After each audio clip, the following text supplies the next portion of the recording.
하나님 말씀 요한복음 5장 17절에서 29절까지 말씀 교독하겠습니다. 요한복음 5장 17절에서 29절입니다.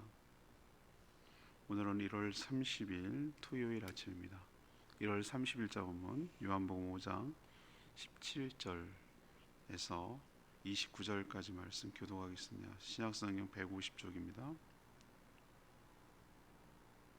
예수께서 그들에게 이르시되 내 아버지께서 이제까지 일하시니 나도 일한다 하시매 유대인들이 이로 말미암아 더욱 예수를 죽이고자 하니 이는 안식일을 범할 뿐만 아니라 하나님을 자기의 친아버지라 하여 자기를 하나님과 동등으로 삼으심이로라. 그러므로 예수께서 그들에게 이르시되 내가 진실로 진실로 너희에게 이르노니 아들이 아버지께서 하시는 일을 보지 않고는 아무것도 스스로 할 수 없나니 아버지께서 행하시는 그것을 아들도 그와 같이 행하느니라. 아버지께서 아들을 사랑하사 자기가 행하시는 것을 다 그들에게 보여주시고 또 그 보이사 너희로 놀랍게 여기게 하시니라. 아버지께서 죽은 자들을 일으켜 살리신 같이 아들도 자기가 원하는 자들을 살리느니라.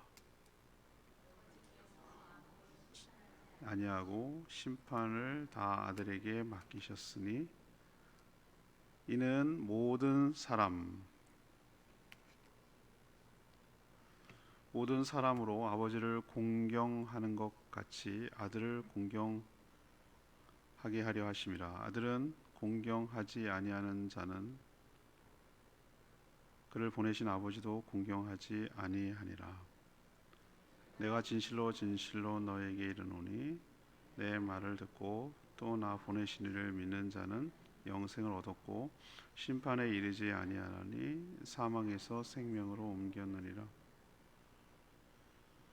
진실로 진실로 너희에게 이르노니 죽은 자들이 하나님의 아들의 음성을 들을 때가 오나니 곧 이때라. 듣는 자는 살아나리라.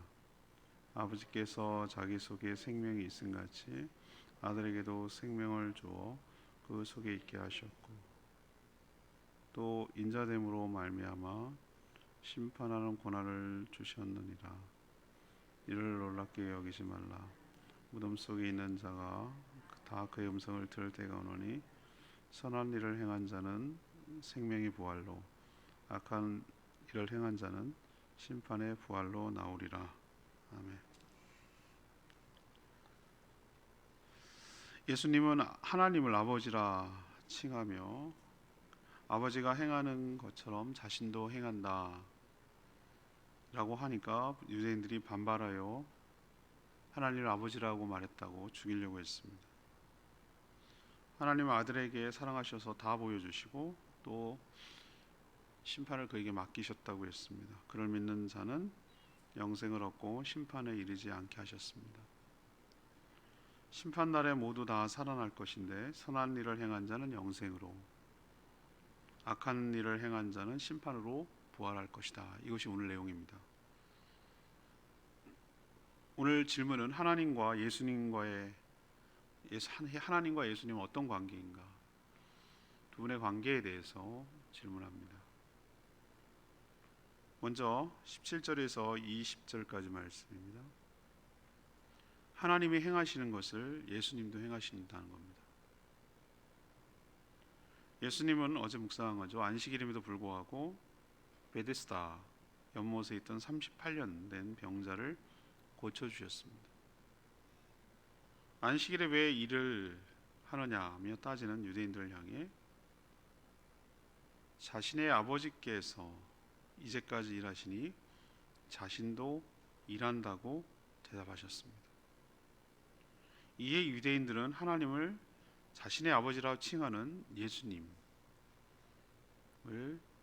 어떻게 인간이 하나님을 자기 아버지라고 그러냐. 이때까지만 해도 하나님의 이름도 제대로 못 불렀어요. 거룩하신 분, 찬송을 받을 뿐, 이렇게 우회적으로 얘기했지, 그래서 그 발음이 전해지지가 않아요.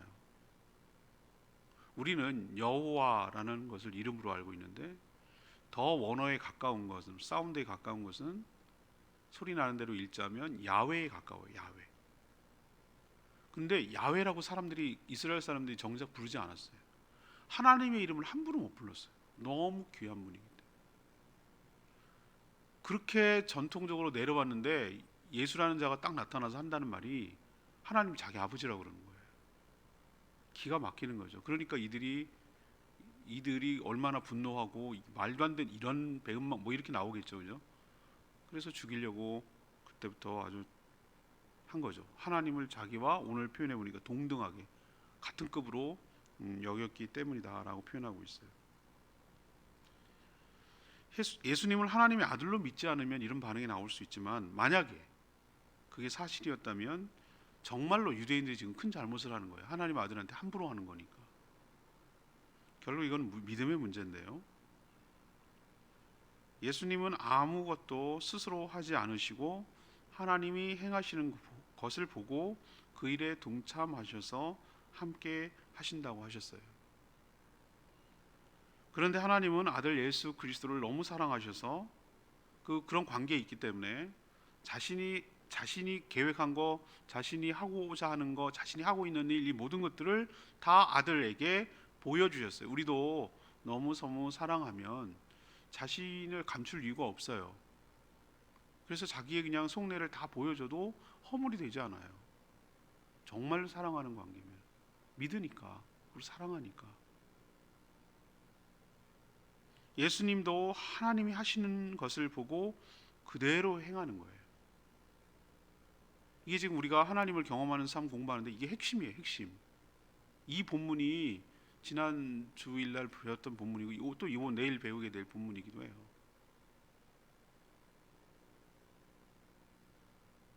우리가 그럼 하나님의 아들이냐? 우리가 하나님의 아들이잖아요.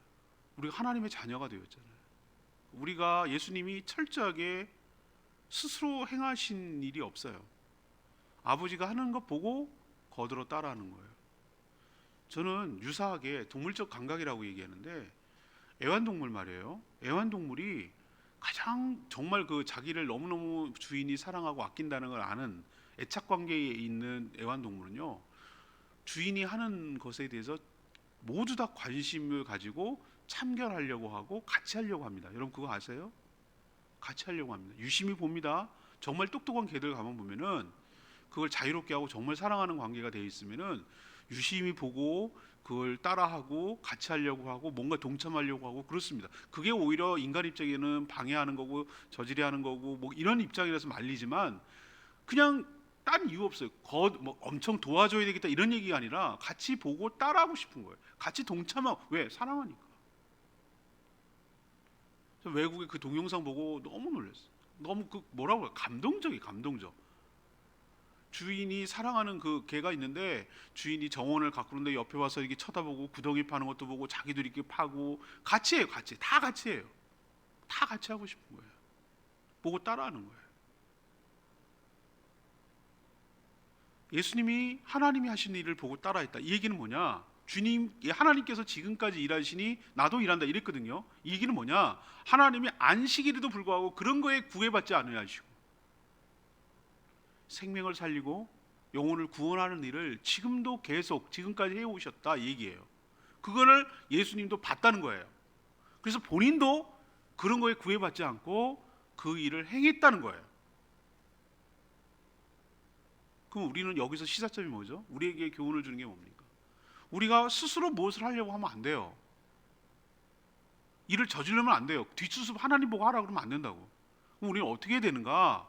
하나님이 유심히 하는 것. 하나님, 우리가 영이니까 잘 안 보인다고 칩시다. 구약에 나오는 여러 가지 다 하나님이 하셨지만, 주도적으로 하셨지만 그게 잘 안 보이걸랑 보여요. 말씀을 보면 보이지만 예수님 보시라고. 예수님은 하나님이 사람이 되셔서 이 땅에 오신 분이거든요. 그분이 곧 하나님이에요. 내가 곧 하나님이라고 그랬어요. 그분이 하나님이세요. 하나님의 영광이라고 그랬어요. 하나님의 독생자의 영광이라고 그랬어요. 그분이 하나님을 보는 거예요. 그분이 곧 하나님이에요. 그러면은 그분이 하는 모든 일들을 보면 우리는 어떻게 되는 거죠? 그의 자녀니까 우리도 그 애를 따라하고 흉내내고 같이 해야 될 줄로 믿습니다. 주님이 일하시니 우리도 일하는 거예요. 주님이 생명을 살리는 일에 관심이 있으니 우리도 하는 거예요. 주님이 고치시는 일에 관심이 있으니 그렇게 고치는 거예요. 왜 이랬냐고 따지는 것이 아니라, 어떻게 그럴 수 있느냐고 따지는 것이 아니라, 생명을 구하는 것보다 더 귀한 게 어딨냐고요. 생명을 구하는 것보다 더 귀한 게 어딨냐고요. 그거보다 더 귀한 일이 어딨냐고. 제가 얘기했죠. 저 어렸을 때 진짜 어렸을 때 아직도 상상이 나요. 수요 저녁 기도회했어요. 어른들이니까 전 안 갔죠. 어리니까. 초등학생이고 막 그러니까 놀았겠죠. 그런데 그 옛날 건물 생각나요. 예배당 우리 아버지 하시던. 옆에 좀 떨어지긴 했는데 공장에서 불이 났네. 수요 저녁 기도회 때 벌겋게 막 타오는 거예요. 막 내가 너무 화들짝 놀래가지고 막 예배고 뭐고 막 들어가가지고 불났다고 막 내가 소리 지른 것 같아. 그랬더니 어디서 예배 드리는데 그 소란을 피냐고 그럴 것 같아요? 여러분이라면 어떻게 하시겠어요? 그게 경건입니까? 그게 예배를 잘 드리는 게 경건입니까? 우리는 그런 거에 빠질 수 있다니까요. 아니 불이 나서 생명이 다칠 수 있는데 그거보다 더 귀한 게 어디냐고. 하나님이 이런 예배 드릴 때가 어디가? 뭐 이렇게 하실 것 같아요 하나님이요? 저는 아니라고 생각합니다. 당연히 그만두고 잠깐 중단했지 뭐. 해가지고 온 참여한 교인들이 거기 불 끄는 게 아니라 우리 불 붙을까봐 옆에 옮겨 붙을까봐 바켓스 들고 물 퍼가지고 막 지붕에다 뿌리고 아주 쌩 난리 쳤어요. 방어하는 거지 방어. 물 묻혀가지고 막 다 막 벽에다가 뭐도 막 다 막 화장실에도 물 위에 지붕에 뿌리고 난리가 났어. 애꿎은 우리 집 그 강아지 개집도까지 물이 젖었어. 그러고 나서 소방차 와가지고 끄긴 껐어요. 안 붙었어요. 당연히 안 붙었는데 그러고 나서 난리를 치기 한 30-40분 되나? 그러고 나서 주섬주섬 다시 들어가서 예배 끝내더라고. 제가 여기서 깨달았어요. 사랑하는 여러분, 주님은 생명을 살리는 일에 가장 우선을 둡니다. 영혼을 살리는 일에 가장 우선을 둡니다. 영혼을 치유하고 회복시키는 일에 가장 우선을 둡니다. 그 일을 하십니다. 그럼 우리는 어떻게 해야 되겠습니까? 예수님 하시는 것을 유심히 보고 그 일이 가장 나의 삶의 우선순위에 되고 그것부터 행해야 될 줄로 믿습니다. 주님이 일하시니 나도 일합니다. 주님이 지금까지 일하시니 나도 일합니다. 내가 먼저 서두르지 않습니다. 주님이 하시는 것 보고 나도 그대로 따라합니다. 주님의 마음을 가지고 나도 그 일을 행합니다. 이것이 바로 주님이 우리에게 가르쳐주는 교훈이고 도전일 줄로 믿습니다. 하나님 보고 예수님이 하셨으니 우리도 예수님 보고 우리 하는 겁니다. 그게 바로 하나님의 일을 동참하는 겁니다. 두 번째, 21절에서 24절까지 말씀. 하나님은 예수님을 심판의 기준으로 삼으셨습니다. 지금 두 분의 관계에 대해서 설명하고 있는 거예요. 하나님은 아들 예수 그리스도께 모든 권한을 위임하셨어요. 맡겼다고요. 사람들은 예수 그리스도를 대하는 것, 사람들이 예수 그리스도를 대하는 것, 곧 하나님을 대하는 것과 동등하게 여기셨어요. 이게 하나님의 그 구원의 기준이에요. 아 그거 싫어, 마음에 안 들어, 딴 거 해. 그러면 딴 방법이 있나요? 그럼 딴 거 해라고 말하는 순간 지금 하나님 보고 네가 바꿔, 내가 마음에 안 들어 이렇게 말하는 거잖아요. 누가 하나님입니까? 내가 여전히 그게 죄예요. 내가 하나님이에요. 자기가 스스로 자기가 구원할 방법도 없으면서 하나님이 이 방법이 구원의 방법이야 라고 제시를 했는데도 뭐라도 우리는 따라야 될 판인데 선택지가 없는데 싫다고 거절하는 거예요. 그럼 어떻게 하자는 거예요? 구원 받기 싫다는 거지. 여전히 난 내 마음대로 하겠다는 거지.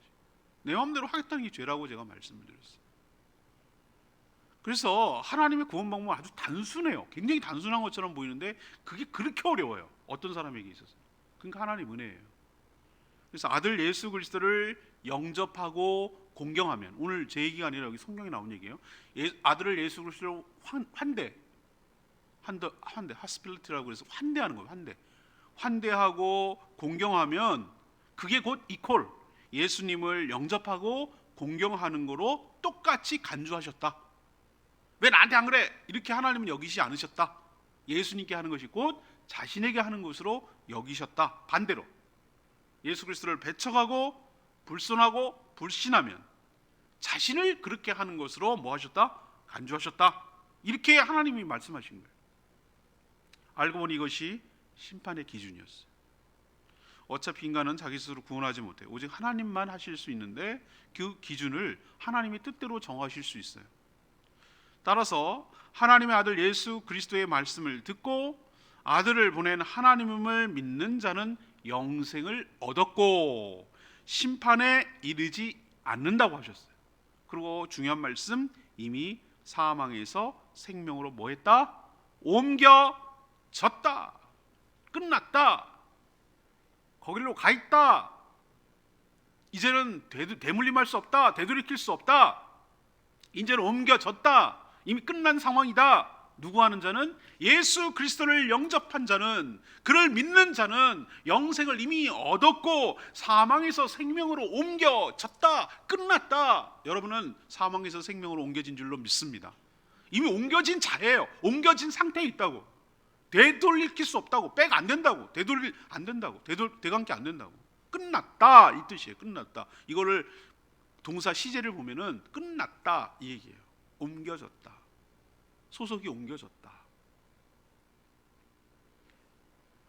죽어서 천국 가고 영생 가는 게 아니에요. 영접할 때, 믿을 때 이미 사망과 심판에서 생명과 영생을 얻도록 끝난 거예요. 그때 결정된 거예요. 이미. 오늘 기억하십시다. 예수님과 하나님의 관계가 뭐냐고요?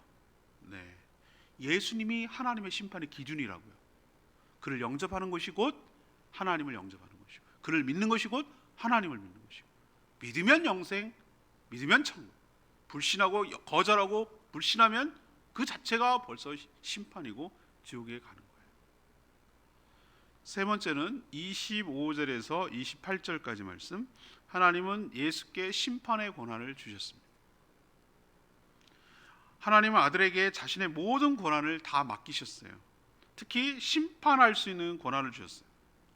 심판권은 원래 누구냐면 하나님 아버지의 고유 권한이거든요. 사람이 죽으면 그것으로 끝나는 게 아니에요. 오늘 예수님이 아주 중요한 말씀하셨어요. 모든 죽은 자들이 다시 살아난다는 거예요. 여태까지 살았던 사람들 있잖아요. 여태까지 얼마라고 그러더라? 지금까지 살았던 사람을 다 하면 몇십억이라고 그러던데 다 살아난다는 거예요. 다. 어마어마하게 많을 것 같아요. 그죠?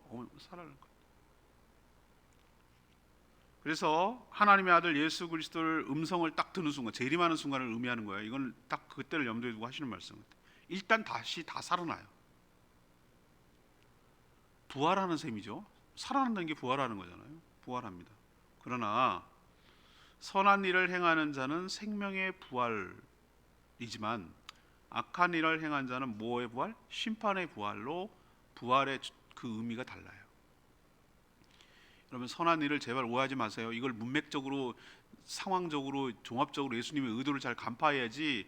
그 선한 일을 하면은 맨날 우리는 수준이 딱 그거밖에 없어요. 맨날 학교 다닐 때 연말 연시에 불우이웃돕기 수준에서 생각을 하니까 선한 일이 그런 걸로 딱 고정관념으로 바뀌었단 말이에요. 선한 일, 불우이웃돕기.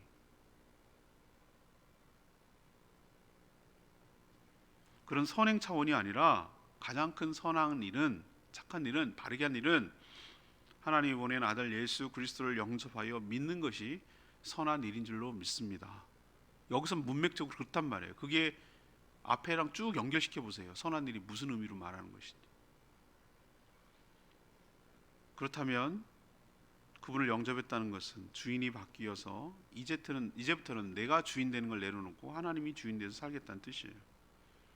생명권은 오직 창조주 하나님께 있는 줄 압니다.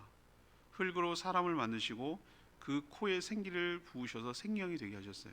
생명을 준 거죠. 누가 줬습니까? 하나님이 줬습니다. 마른 뼈들이 살이 붙고 군대가 되게 하시는 분은 누구죠? 죽었던 자들을 살아내고 군대까지 만든 분이 하나님이세요. 에스겔이 환상을 봤잖아요. 그 권한을 이제 누구한테 준다는 겁니까? 아들 예수 그리스도에게 준다는 거예요. 아들에게는 생명이 있습니다. 요한복음 1장 서두에 제가 말씀드렸잖아요. 1장 첫 번째 나오는 것, 생명의 말씀. 생명의 말씀. 근데 그냥 말씀이 아니라 말씀, 로고스란 뜻이에요. 진리 이런 뜻인데 앞에 형용사가 붙어요. 생명의 말씀. 그 얘기는 뭐냐? 생명을 좌지우지하는, 생명이 있는, 생명을 줄 수 있는 이 뜻이에요. 아들만이 영생을 누리게 할 수 있는, 영생을 살아갈 수 있는, 영원한 생명을 살아갈 수 있게 하는 생명권이 그 아들에게 있고 그를 심판할 권리가 아들에게 있는 줄 압니다. 다 누구에게 위임하셨어요? 하나님의 아들에게 위임하셨기 때문에. 우리가 그러면 사는 이유가 뭡니까? 이 비밀을 얘기하잖아요. 예수 그리스도를 믿으면 그가 내 안에 들어온다고 그러셨어요. 포도나무 비유, 가지 비유에서 그가 내 안에 내가 그 안에라고 그랬어요. 이 비밀이 너무 신비하지 않아요? 저는 이 표현이 너무 좋아요. 이 믿으면 예수님이 내 안에 들어온다는 거예요. 근데 내가 그랬잖아요. 물하고 식초하고 비교할 때 어디가 들어가느냐는 의미 없다고, 섞인 다음에는 누가 이렇게 들어왔는지. 물론 예수님이 나에게 먼저 들어오셨죠. 근데 내가 들어오는 순간, 하나가 되는 순간 내가 그리스도 안에 들어가는 줄로 믿습니다. 그가 내 안에, 내가 그 안에 있으면 많은 열매를 맺는 얘기를 했거든요. 우리가 왜 구원을 받냐고요? 왜 영생을 누리냐고? 예수 안에 있거든. 예수 안에 있거든. 우리 몸이 하나의 세포라고 칩시다. 우리 몸 중에 구성하는 중에 하나의 세포는, 몸이 영생하면 내 몸 안에 있는 세포도 영생하는 거예요. 이해되십니까? 예수 그리스도의 몸이 구성하고 있는 게 나라고요. 그 중에 하나가 나라고요. 예수가 머리라고. 예수의 몸이 교회라고. 교회 안에 있으면, 예수 그리스도의 몸 안에 있으면 내가 예수님과 함께 영생하는 거예요. 예수님은 영생하는 분이니까. 이미 영생하시는 분이니까. 그래서 우리가 영생을 누릴 수가 있는 거예요. 예수님 안에 있기 때문에. 내가 그 안에, 그가 내 안에 있기 때문에. 이처럼 하나님이 예수님께 심판의 고난을 주었다는 거 기억하시고, 그분이 생명을 주고 심판하신다는 거, 모든 죽었던 자들 다시 다 살려내서 안 믿은 자들은 영원히 살지만 지옥에, 믿는 자들은 영원히 사는데 천국에 하도록 몸을 줄 거예요. 다시 부활시킬 거예요. 끔찍하죠? 끝나는 게 아니에요. 영원히, 누구든지 영원히 살아요. 지옥에 사느냐 천국에 사느냐의 차이예요. 저는 레마의 말씀 19절 말씀.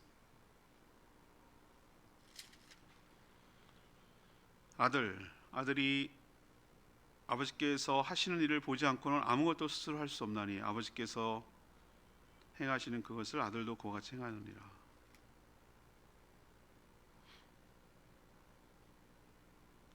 예수님은 지금 매우 중요한 원리를 말씀하고 계세요. 예수님이 하는 일을 하나님이 도와주는 게 아니고, 하나님이 하시는 일을 보고 그것을 예수님도 똑같이 행하셨다는 뜻이에요. 주도권을 누구가 있죠? 철저하게 누구에게 있다는 거예요? 하나님께 있다는 거예요.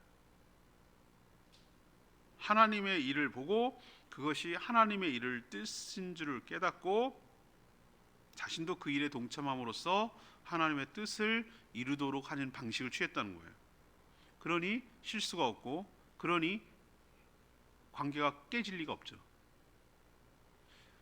다시 한번 제가 강조하는데, 지금 하나님을 경험하는 사람 하는 보고 있는 요 파트가 지금 핵심 부분이라서 하는 얘기. 우리 역시 주의 일을 본 후에 행해야 할 줄로 믿습니다.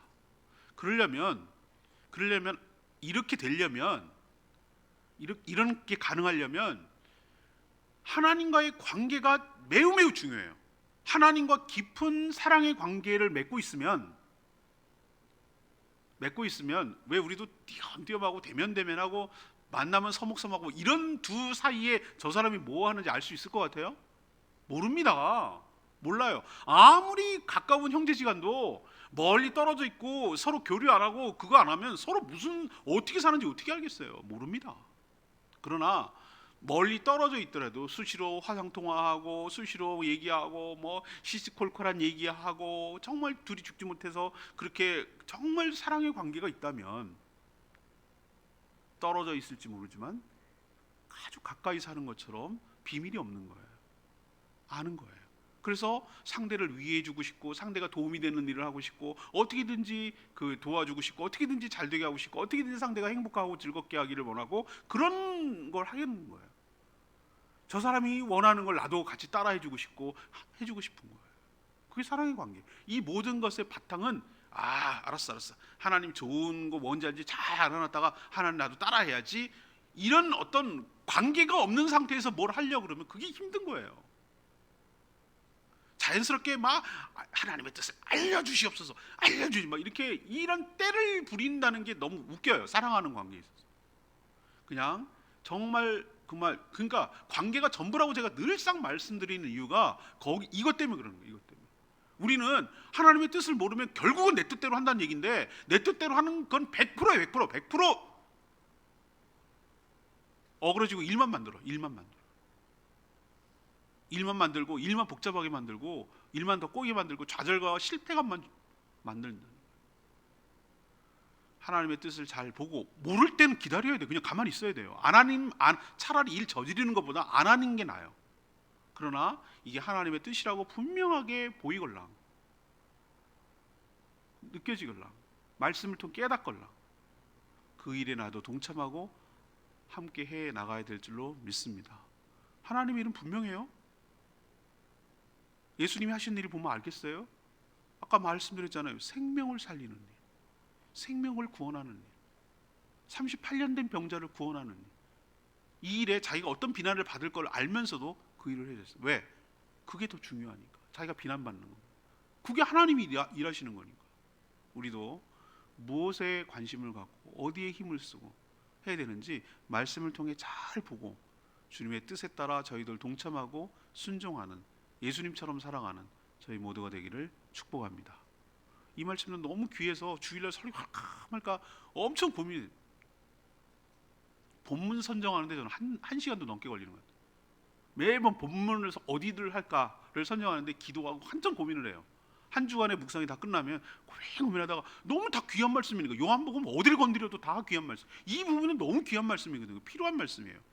근데 고민하다가 베데스다 어제 본문으로 갔지만 이것도 너무 못지않게 중요하다는 거 기억하시고 주님의 뜻대로 살아가는 저희들 되기를 원합니다. 오늘 말씀 붙들고 기도하기 전에 아까 불렀죠. 164장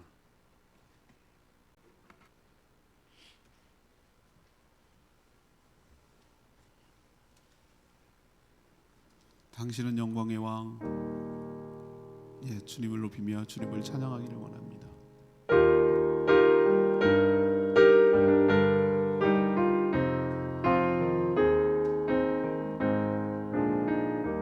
당신은 영광의 왕, 당신은 영광의 왕, 당신은 영광의 왕, 당신은 하늘과 땅의 주, 당신은 정의의 하늘, 선사함을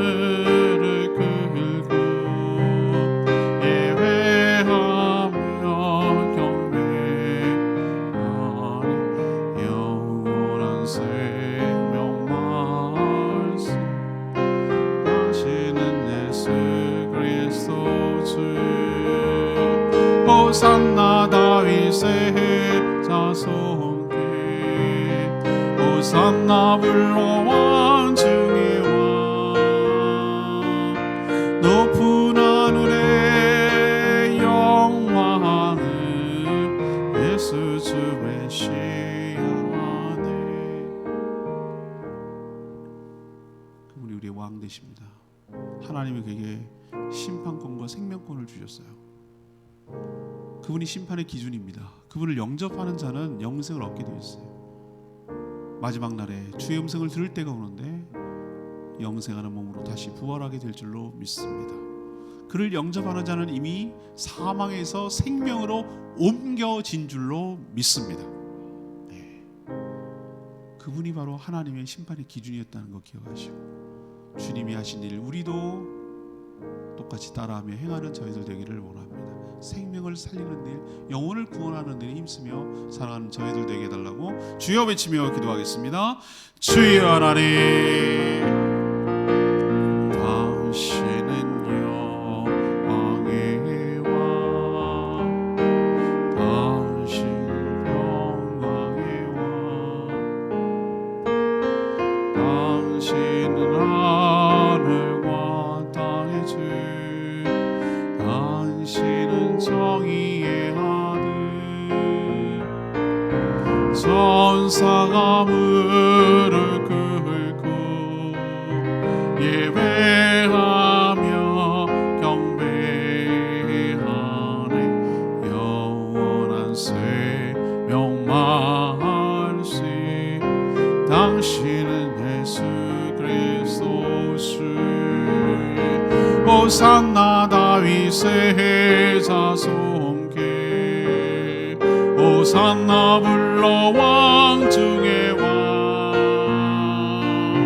높은 하늘의 영광에 예수 주 메시아네.